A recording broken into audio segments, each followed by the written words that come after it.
we have some room for discussion. Um, as I introduce myself, my name is Mohamed Zaki. I'm Deputy Director of the Cambridge Service Alliance, um, and your host today as well. So I'm really glad that we're coming today to discuss a very interesting topic, which is the future of AI agents and its applications in customer experience and services in general. And I'm really grateful to our keynote speaker today that coming from a diverse industry background and expertise as well, where they can share some of their expertise and insights around how this new technologies will shape our world in the future. But before we deep dive into today, typically I do a quick introduction about the Cambridge Service Alliance, especially for people who doesn't know us. Today we invited industry participants, also as well academics and also policy maker, given that this is a really important topic, and would like to hear your thoughts today about how this is going to change, your industry, academia as well, in terms of research and also the policy make implication of it. So please feel free to ask questions over the chat. If you would like to speak over mic, let us know. And we'll try to open this mic so you can discuss this by yourself. But would love to hear your thoughts and your questions and your concerns as well, if there is any of them. But let me introduce the Service Alliance in general for people who doesn't know us. So Cambridge Service Alliance is a research center sitting in one of the engineering divisions here in University of Cambridge, which is called Institute for Manufacturing. And the setup of the Service Alliance or the foundation of the CSA was around 2010, where group of companies came to Cambridge when they saw there is a shift in demand in general from customers around moving from a product-centric, if you like, strategy. So we create the best product in the world into more the mindset and strategy about servitization or services in general. So this is in this case IBM and BAE Systems. For people who know BAE Systems is a defense organization, and IBM as well as an IT organization or as tech organizations in general. At that time, IBM, for example, they had their businesses about servers, mainframes, infrastructure, IT infrastructure, and etc.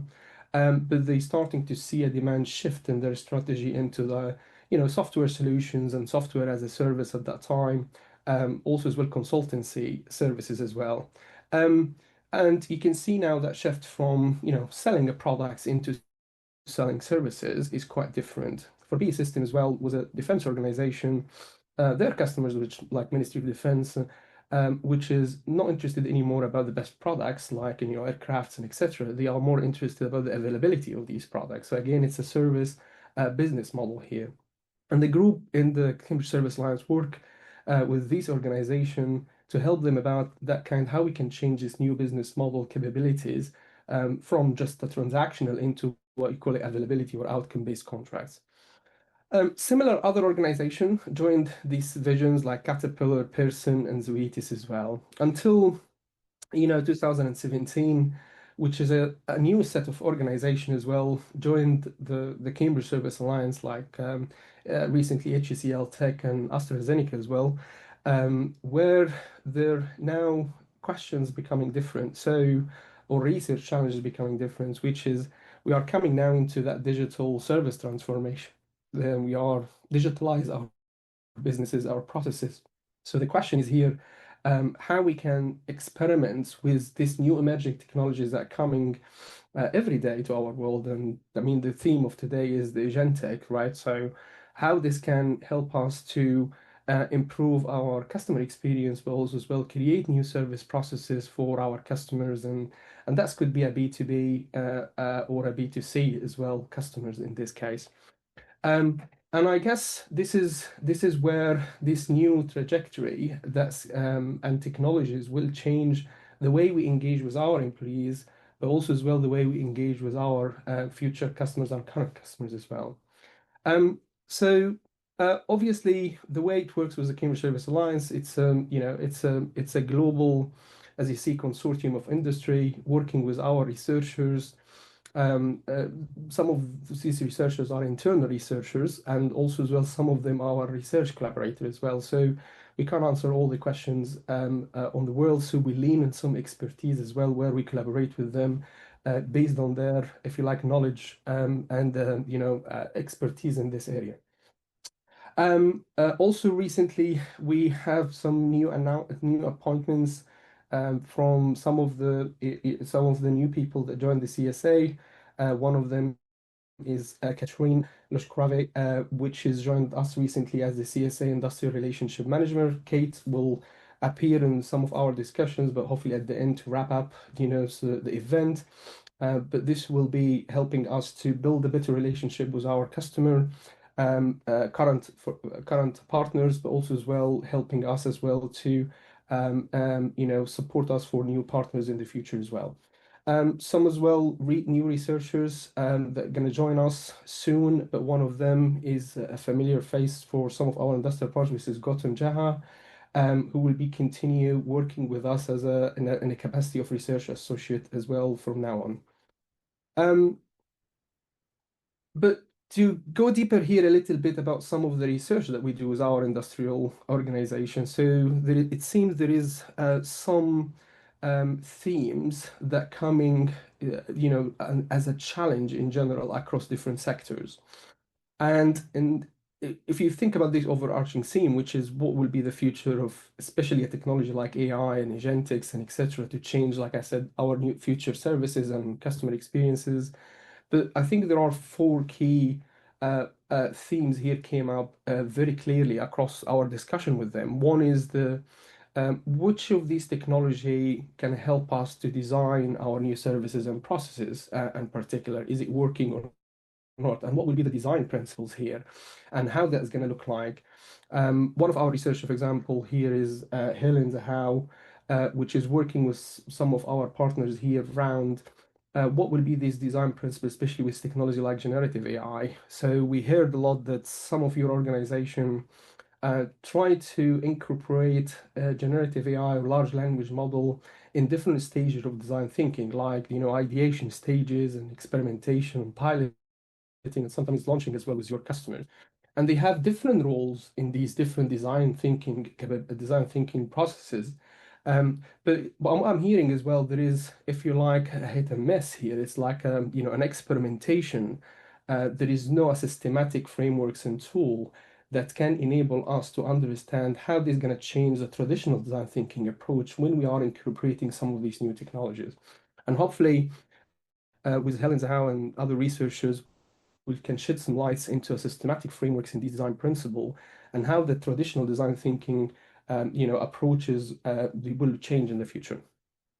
And I think that, some of these key things that we are facing and when experimenting with this new technology, it has to touch the experience part, which is obviously part of a big topic today that we're going to discuss with our keynote speakers. And this is one of the passionate topics to myself as well, where we did a lot of research in this area. So how we can leverage, this new technology to enable us not only to design, but also as well manage a journey with our customers as well. How we connect our different data points to enable us really to predict our customer behavior better. And this is go beyond traditional metrics like Net Promoter Score, overall satisfaction, etc. And I guess there is a key burning point at the moment with a lot of firms. So when we are investing, so when I'm hearing and I'm talking to a lot of your firms and executives here, this is gonna have to be invested heavily by, if you like, the board. I'm hearing big numbers based on your industry. So the question will be, what will be the return of investment? And this is, I think, coming to the question about either the business model currency, which is a revenue stream that we can generate if it is more a customer facing, if you like, pilots and experimentation, or actually it's an efficiency in gains as well, metrics, which is can reflect about some of the systematic way we're changing the workspace, we're changing the way our employee as well engaging with our customers. So I guess this will be probably you've been hearing this across industry. It's like if I am investing that deeply in this kind of technology, what will be my return of investments and new revenue generations and etc. And I think now with this new technologies coming to our world from every day, I guess, there is a lot new things coming. So last year was the large language model generative AI. To this year is the agentic here.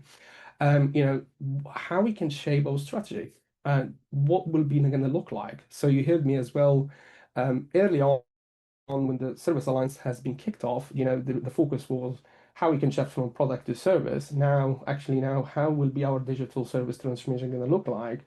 What will be this kind of key initiatives that we're going to engage with our customers, with our, if you like, stakeholders like different suppliers and partners to enable us to have a coherent, if you like, a strategy in general. And one of the key things I'm hearing as well is about how to become more a customer-centric, strategy. So there is a lot of different terms coming to our world, but I guess it's quite, interrelated to each other. But how we can change the attitudes, inside our firms, which is the culture change, the capabilities that we need to invest in, but also as well, the methods that we need to capitalize in. And I introduced Gautam before. This is an area, from one of our researchers, Gautam Jaha, will work with us very closely around this area. So hopefully this give you a little bit of a glimpse about some of the research we do with our industrial partner, about these generic, if you like, overarching different questions, but it seems it's still a burning research questions, with a lot of firms with this new emerging technology coming every day to our world. We are engaging with our partners and yourself, in different public events like the one that we had today. Keep, following us if you're interested in these topics that we are presenting. So we have another one in September and hopefully another physical event as well. That's more inclusive for our partners. Typically, it's physical. We also as well like to disseminate some of these research findings, and this is in a form of education. So obviously we are based on an education institute. So some of our frameworks and tools and finding that came out from the CSA, we try to disseminate as well through courses.